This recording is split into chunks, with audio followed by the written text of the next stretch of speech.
इधर तिहाड़ जेल की जांच रिपोर्ट आने के बाद अब बीजेपी केजरीवाल पर लगातार हमलावर है। दिल्ली बीजेपी अध्यक्ष आदेश गुप्ता का कहना है कि आम आदमी पार्टी की करतूत है जो जेल में भी वीवीआईपी बने हुए हैं अभी तक। के अंतर्गत आती है, उसका प्रशासन दिल्ली सरकार का है और दिल्ली सरकार के मंत्री सत्येंद्र जैन, तो जब सैया भय कोतवाल तो डर काहेगा।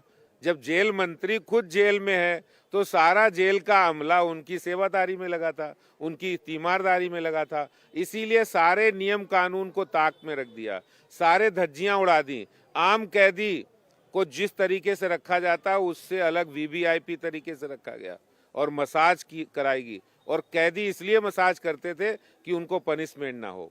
और जिसको फिजियोथेरेपिस्ट वो बता रहे थे वो बाद में जब पाया गया तो रेपिस्ट निकला। पास्को एक्ट का मुजरिम है, एक 13 साल की मासूम बच्ची के साथ दुष्कर्म करने का दोषी था और ऐसे लोगों के साथ ये मालिश करा रहे थे। उनसे इनकी नैतिकता तो कहाँ चली गई है, इनकी मोरल अथॉरिटी तो बची नहीं है। 6 महीने से जेल में हटाया नहीं और वहाँ मोबाइल फोन, वहाँ मीटिंग, वहाँ बाहर से खाना आ रहा है, उनको एसी मिल रहा है, टीवी मिल रहा है, सारी सुविधाएं दे रहे हैं क्योंकि जेल उनकी है, जेल प्रशासन उनका है। तो जेल में भी वो वीवीआईपी बने हैं। ये आम आदमी पार्टी की करतूत लोगों ने देखी है।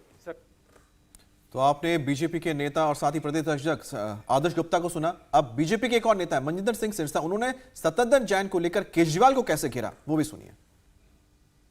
जैसे बेनामी प्रॉपर्टियों के केसेस में सत्येंद्र जैन अंदर हैं, इसी तरह जेल में भी वो बेनामी का काम करते थे और जो जेल कार्ड होते हैं वो उन्होंने और मुजरिमों के नाम से बनाए थे और उनको वो खुद एंजॉय करते थे।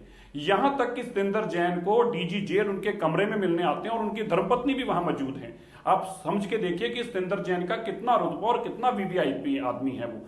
और यही नहीं, अक्सर सत्येंद्र जैन का परिवार, उनकी धर्मपत्नी और बाकी परिवार के लोग बिना किसी मुलाकात के टाइम के सीधा जेल में आके सत्येंद्र जैन से मिलते थे। ड्योढ़ी में ये मुलाकातें होती थी और धमकाकर, डराकर सेवाएं ली जा रही थी जेल से। अरविंद केजरीवाल जी, अब तो स्पष्ट है कि आपका मंत्री ना केवल भ्रष्ट है, बेईमान है, बल्कि एक साजिशकार और एक क्रिमिनल माइंड आदमी है जो बेनामी प्रॉपर्टी का काम बाहर करता है और जेल में रह के भी बेनामी वाले काम करता है। ये मेरा कहना नहीं है, ये वो रिपोर्ट जो जेल ने लेफ्टिनेंट गवर्नर को दी है, ये सारे तथ्य उसमें लिखे हुए हैं। तो आपने सुना बीजेपी किस तरह से आरोप लगा रही है। बीजेपी की ओर से बाकायदा एक पोस्टर भी जारी किया गया है जिसमें सत्येंद्र जैन का मसाज करते हुए केजरीवाल को दिखाया गया। हमारे 2 सहयोगी लगातार बने हुए हैं। भास्कर, मैं आपका ही रुख कर लेती हूं। जैसे कि अभी हम बात कर रहे थे, ये जो वीडियो सामने आ रहे हैं, आम आदमी पार्टी भी यही कह रही थी कि ये बीजेपी की चाल है ताकि चुनावों को प्रभावित किया जा सके। तो जो अब ये रिपोर्ट भी सामने आई, क्या इसका कोई असर एमसीडी के इलेक्शन में पड़ने वाला है? और निश्चित रूप से देखिए, जब से ये सीसीटीवी फुटेज आने लग गया बाहर, भारतीय जनता पार्टी के द्वारा हर संभव कोशिश की जा रही कि हर व्यक्ति के मोबाइल तक ये पहुंचे और हर आदमी की जानकारी में हो कि सत्येंद्र जैन जो जेल में है किस तरह की सुविधा उनको मिल रही है और जिस आम आदमी की बात की जा रही है उसको क्या खास सुविधाएं दी जा रही है। एमसीडी में अगर चुनाव प्रचार की बात करें तो आम आदमी पार्टी के द्वारा यह नैरेटिव बनाया गया था कि जो दिल्ली में कूड़ा का मुद्दा है उसको एक बड़ा चुनावी मुद्दा बनाया जाए। वही दूसरी तरफ भारतीय जनता पार्टी ने साफ और सीधा सीधा ये कोशिश की है कि जिस मोरल ग्राउंड को लेकर अरविंद केजरीवाल चुनाव में उतरते हैं उस मोरल ग्राउंड को डेंट किया जाए।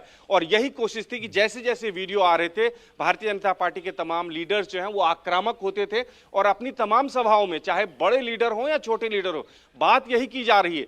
जब भी बात होती है कि फ्री में सुविधा, तो उसके बाद याद दिलाया जाता है लोगों को कि किस तरह से फ्री में सुविधा जेल में भी मिल रही है और जो आम आदमी का ढोंग इन लोगों ने रचा है उसका कितना बड़ा नुकसान दिल्ली वालों को हो सकता है। इस तरह की बातें तमाम चुनावी सभाओं में की जा रही है और मकसद यही है कि इस वीडियो का और इस खुलासे का फायदा भारतीय जनता पार्टी को इस एमसीडी चुनाव में हो। और आम आदमी पार्टी भी ये मानती है कि ये गलत समय पे हुआ है, इससे नुकसान होगा उनको। परसेप्शन की जो बात होती है आम आदमी पार्टी को, लेकिन बड़ी सफलता दिल्ली में मिल रही है, उसकी परसेप्शन अब रहा कहां भास्कर? क्योंकि अब तो सबसे बड़ा सवाल यह है कि आरोप से ज्यादा अब तो रिपोर्ट बन चुकी है ना, और रिपोर्ट कोई ऐसे वैसे नहीं किसी ने बनाई नहीं है। ये रिपोर्ट तो बाकायदा प्रिंसिपल सेक्रेटरी जो हैं, जो उन्हीं दिल्ली सरकार में है, उन्होंने तैयार की है। तो क्या आप ये अभय एक बात बताइए, क्या अब ये सिर्फ आरोप रह गए हैं? क्योंकि अब तो रिपोर्ट जो आ गई है तो रिपोर्ट तो ठप्पा लगाती है ना, मुहर लगाती है जो आरोप लग रहे थे।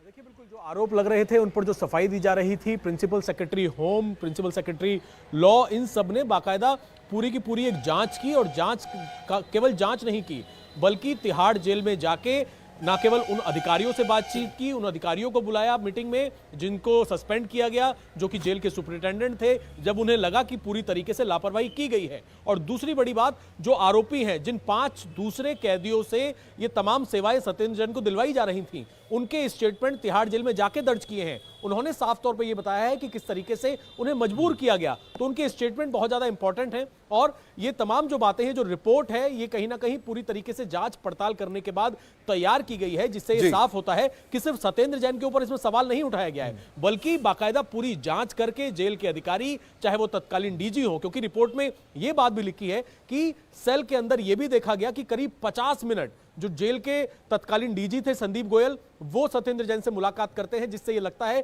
कि वो उनके काफी करीबी हैं। बात तो बिल्कुल क्लियर है ना इससे की पत्नी कि आरोप तब तक होते हैं जब तक आरोप थे, लेकिन अब तो आरोप नहीं ना, अब तो क्योंकि रिपोर्ट आ गई, रिपोर्ट का मतलब है मुहर लग गई है। अब एलजी इस पे क्या एक्शन लेते वो देखना है। लेकिन सबसे बड़ी बात अभी तक तो यही है कि जिसको लेकर चुनावी मैदान में उतरे थे, क्लीन छवि, क्लीन इमेज, अब उसी पर ही डेंट हो गया है। जब ये सारी रिपोर्ट आई है, वीडियोस आए हैं, यानी करप्शन को लेकर जो मैदान में उतरे थे, अब उन पर ये आरोप लग रहा है कि वो खुद ही ये सारी चीजों में लिप्त है। इंडिया टीवी हर वक्त हर जगह डाउनलोड करने के लिए सर्च करें India TV news Google play store या ऐप स्टोर पर।